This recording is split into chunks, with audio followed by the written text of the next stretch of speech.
सुस्ती कामयाबी की राह में कैसा रोल प्ले करती है? सुस्ती कामयाबी को रोक देती है। आपकी कामयाबी, एक सुस्त इंसान कामयाब नहीं हो सकता। जिंदगी में आपको जितने मर्जी चांस मिलें, लेकिन अगर आपने उनको अपनी सुस्ती, काहली की वजह से जो है वो गवा दिया है, तो आप एक नाकाम इंसान है। कामयाब इंसान वो है जिसने अपनी सुस्ती पे काबू करते हुए अपनी जो कामयाबी है उसका रास्ता जो है वो इख्तियार किया और उस रास्ते की तरफ जो है वो चल पड़ा। अच्छा, रास्ता आसान नहीं होता कामयाबी का, बड़ा मुश्किल होता है। हाँ, उसमें आपको सुस्ती की जरा सी ऊंग भी आ गई ना, जरा सी नींद भी आ गई, तो काम खराब हो गया। दुनिया का निज़ाम अल्लाह चला रहा है, ना उसे ऊंग आती है, ना उसे नींद आती है, ना वो पलक झपकता है, ना वो उसको जो है वो किसी काम में जो है वो बिजी रहता है। दुनिया का सारा निज़ाम 24 घंटे चल रहा है। तो अल्लाह ऐसे लोगों को पसंद करता है और ऐसे इंसानों को पसंद करता है जो अपने काम और डिटर्मिनेशन के लिए मेहनत करते हैं और मेहनत से अपने मुकाम को हासिल करने के लिए तगदो करते हैं। कामयाब होना है तो दिन रात मेहनत करनी पड़ेगी। सोना भी भूल जाओ, खाना पीना जो है वो अपने डाइट को जो है वो ठीक कर लो, एक्सरसाइज अपनी जो है वो रूटीन बना लो, बिजी होने के बावजूद अपना लाइफस्टाइल जो है वो बेहतर करो। क्योंकि देखिए, सोना भी जरूरी है। अगर आप सोएंगे नहीं तो फिर आप काम कैसे करेंगे? आपकी एनर्जी डाउन हो जाएगी। तो आप जो है वो कम से कम नींद भी जो है वो लाजमी लें। ये नहीं मैं कह रही कि आप बिल्कुल ही, लेकिन कामयाबी के लिए दिन रात मेहनत, दिन रात मेहनत, लगातार मेहनत। उसमें फिर आपकी जो है वो अगर नींद भी डिस्टर्ब हो रही है तो आप किसी और टाइम में उस नींद को जो है वो अपना पूरा कर लें। लेकिन नींद का पूरा होना आपकी जिंदगी के लिए बहुत इंपॉर्टेंट है। हाँ, वो तो जाहिर सी बात है, वरना आप लेजी हो जाएंगे, वो आपके फिर जो है ना वो प्रॉब्लम आ जाएगी। आप अपनी फिजिकल एक्टिविटी रखें। देखिए, अगर आप अपनी लेजीनेस को कम करना चाहते हैं, अपनी सुस्ती को, काहली को कम करना चाहते हैं, physical activity most important thing.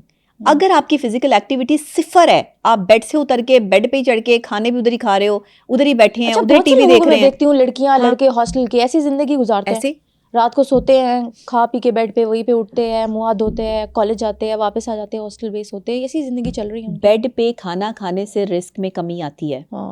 Bed पे बैठ के कभी खाना नहीं खाते। बेड आपके सोने के लिए है। कहते हैं कि जब आप सोने के लिए लेटें तो ये सुन्नत भी है कि अपना बिस्तर जो है वो झाड़ के साफ करके उसके बाद उस बिस्तर पे लेटें। वहीं आप खाने खा रहे हो, वहीं आपके जो है वो खाने के ज़रात गिर रहे हैं, वहीं पे चूंटियां और वहीं पे मक्खी मच्छर पैदा हो रहे हैं और वहीं पर आप जो है वो सो रहे हैं।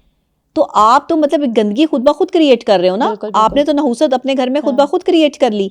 इसलिए बिस्तरों पे बैठ के खाना खाना छोड़ दें।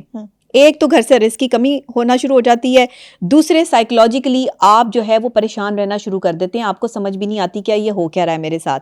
और तीसरे, आपके यहाँ जो है वो रिस्क की जो फरावानी अल्लाह ने देनी होती है ना, जो एक स्पेसिफिक जगह पे आप दस्तरखान लगा के या एक टेबल पर जो है वो बैठ के खाना खाते हैं, घर का एक कॉर्नर होना चाहिए जहाँ पर आप बाकायदा तौर पर बैठकर खाना खाएं, जहाँ सारे घर वाले जो है वो आपका साथ दें। और अगर नहीं भी तो आप अकेले बैठ के भी खा रहे हैं तो कम से कम घर का किसी एक कॉर्नर में, जहाँ आपने एक टेबल, डाइनिंग टेबल सेट की हो या आपने जो है वो दस्तरखान बिछाया हो, लेकिन वो आपके बेडरूम का एरिया नहीं होना चाहिए। बिल्कुल। बेडरूम के अंदर खाना खाना बंद कर दें। इवन मैं ये भी कहती हूँ कि बेडरूम के अंदर टीवी भी मत देखें। आपका टीवी, देखिए बेडरूम बिल्कुल सुकून की जगह है, जहां पे आपने सुकून लेना है। वहां पे अगर आप टीवी लगा लेंगे आप सो नहीं पाएंगे। मुस्तकिल आप उन लोगों को देखें जो कॉन्टिन्यूसली जो है वो टीवी देखते हैं और टीवी देखने के बाद जो है उसे बंद करना चाहते ही नहीं है। क्यों नहीं? मोबाइल फोन देख लें कि वो जो है वो रजाई के अंदर लोग घुसे हुए हैं, मोबाइल फोन जो है वो चल रहे हैं, कंटिन्यू आपकी आईज और आपका माइंड जो है वो स्टक हो रहा है, आप लेजी हो रहे हो, कोई और काम आपकी जिंदगी में जो नहीं बचा। सोशल मीडिया भी तो बहुत प्रॉब्लमैटिक है, बहुत बढ़ावा देता है सुस्ती को। एग्जैक्टली, बहुत ज्यादा बढ़ावा देता है। आप स्टक हो गए, आपका मोबाइल फोन आपके हाथ में, आप एक ही जगह बैठ के जो है वो सिर्फ मोबाइल फोन के साथ टाइम स्पेंड कर रहे हो। तो इसका मतलब है कि कॉन्टिन्यूसली जो है वो आई कांटेक्ट भी और आपका माइंड कांटेक्ट भी जो है वो सिर्फ उन वीडियोस के साथ जो है वो जुड़ गया है जो आपके सामने आ रही हैं। स्क्रॉल करते जा रहे हैं, कुछ डिफरेंट, कुछ अच्छी, कुछ बुरी जो है वो चीजें सामने आ रही हैं। आइसोलेटेड हो गए हैं, घर वालों से नहीं मिल रहे, सुस्ती हो गई है, बेड पे पड़े हुए हैं, वही कई दिन खा रहे हैं, लेटे हुए हैं, कपड़े भी वही फेंक रहे हैं, अजीब सी सूरत हाल है। आप यकीन करें, लोगों ने अपने कमरे को जो है ना वो कबाड़ खाना बनाया हुआ होता है। वहीं कपड़े पड़े हुए हैं, वहीं उतरे हुए कपड़े पड़े हैं, वहीं सफाई का कोई इंतजाम नहीं। जो लोग सफाई रखते हैं मैं उनकी बात नहीं कर रही, लेकिन जो नहीं रखते, मेंटली तौर पे लेजी लोग हैं, मेंटली तौर पर जो है वो डिस्टर्ब फैमिलीज हैं। आपको अपने घर की सफाई यकीनी बनानी है। अपने इर्द गिर्द आपका बेड, आपकी चीज़ें, आपके कपड़े एक्यूरेट होने चाहिए। जो कपड़े आप एक दफ़ा पहनते हैं उनको उतार के आप या तो मशीन में डालें या फिर किसी जो है वो बास्केट में रखें, लेकिन उसको कमरे में मत रखें। बैड एनर्जीज जो आपकी बाहर से आती हैं वो आपके कपड़ों के थ्रू आपके जो है वो कमरे के अंदर जो है फैल जाती हैं। एक मैं हमेशा कहती हूँ कि रात को साइड टेबल पे पानी रख के मत सोएं। बहुत सारे लोग करते हैं ये क्यों? हाँ, मैं बता देती हूँ। सारा दिन की बैड एनर्जीज जो होती है ना, वो आप पानी जो है वो ऑब्जर्व करता है अपने अंदर।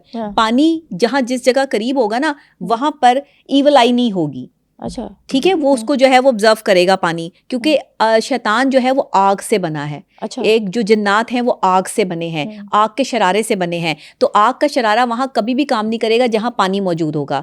आप किसी भी बाउल में खुला पानी जो है वो रख सकते हैं और सुबह को उसको चेंज कर लें, लेकिन पीने वाला पानी जो है वो अपनी साइड टेबल पे रख के सारी रात वहां रखा रहे, ऐसा ना करें। आप या तो उठ के खुद जो है वो फ्रेश पानी जो है वो पिए, या फिर थोड़ा पानी, यानी कि आपके गिलास जितना पानी, बहुत ज़्यादा पूरी बॉटल भर के नहीं, गिलास जितना पानी जो है वो रखें कि रात को अगर किसी पहर आपकी आंख खुलती है और प्यास लगती है तो आप उतना थोड़ा पानी जो है वो पी के सो जाएं, ताकि कोई बैड एनर्जी। हम बीमार क्यों हैं आज मैं आपको ये भी बता देती हूँ। हम फिजिकली बीमार क्यों हैं, लोगों को पता नहीं चलता। मैदे खराब हैं, खाना नहीं खाया जाता, यहाँ पर जो है वो फेफड़ों की बीमारियां हैं। ये सारी बीमारियां इवल हैं। ये आपको जो है वो इवल एनर्जीज की तरफ से जो है वो आ रही हैं, जिसमें जो है आप अपनी फूड का ध्यान नहीं रख रहे, आप अपने एनवायरनमेंट का ध्यान नहीं रख रहे और आपको पता भी नहीं चल रहा आपके साथ क्या हो रहा है। इसे हम कहते हैं स्पिरिचुअल थेरेपी। जब हम साइकोलॉजिकली स्पिरिचुअल को चीज़ों को देखते हैं और स्पिरिचुअली जो है वो इन सब चीज़ों को जो है वो रिकमेंड करते हैं। सुस्ती और काहिली की सबसे बड़ी वजह ये है कि अगर आप पर इवल आई है, आप पर बद नज़र है, आप पर कोई ऐसी नज़र लग चुकी है कि आपके काम खराब होने शुरू हुए हैं, जैसे ही आप ये समझे ना कि आप पे सुस्ती और काहिली जो है वो छा रही है, फौरी तौर पर अपने आप को जो है वो पानी के करीब कर लें, ज़्यादा नहाएं। अच्छा, ठंडा पानी जो है वो अपने सर पर जो है वो डालें, ठंडा पानी जो है वो पीने की कोशिश करें। आप जो है वो पानी के करीब रहें। जितना ज़्यादा आप अपने आप को साफ सुथरा रखेंगे और जितने फ्रेश कपड़े, कलर्स पहनना शुरू करेंगे, वाइब्रेंट कलर्स, हाँ वाइब्रेंट कलर्स जो है वो आप पहनना शुरू करेंगे, तो आप यकीन करेंगे सुस्ती और काहिली जो है वो भागना शुरू हो जाएगी। और मोबाइल के साथ आप टाइम स्पेंड करें, बट एक शॉर्ट टाइम लिमिट होनी चाहिए। हर वक्त जो है वो वीडियो स्क्रॉल करना या चीज़ें, अच्छी चीज़ें देखें, बिल्कुल देखें जो आपको पॉजिटिव लगती हैं, अच्छी चीज़ें हैं, आपके काम की चीज़ें, आप उसको देखें, आगे भी जो है वो फैलाएं दोस्तों में और आगे से आगे जो है वो उनको अकोमोडेट करें। लेकिन आप सारा टाइम जो है वो इसके साथ ना गुजारें। अपनी फिजिकल एक्टिविटी लाजमी रखें, क्योंकि ब्लड सर्कुलेट नहीं होगा बॉडी में तो मेंटल डिजीज़ पैदा होगी, मेंटल इलनेस पैदा होगी। ये कन्वर्ट होगी स्ट्रेस में, स्ट्रेस से एंजाइटी में, एंजाइटी से डिप्रेशन में, एंड डिप्रेशन से मेजर डिप्रेसिव डिसऑर्डर में, यानी MDD में कन्वर्ट हो जाएगी। और फिर मेजर डिप्रेसिव डिसऑर्डर का इलाज करना जो है वो इंतहाई मुश्किल है।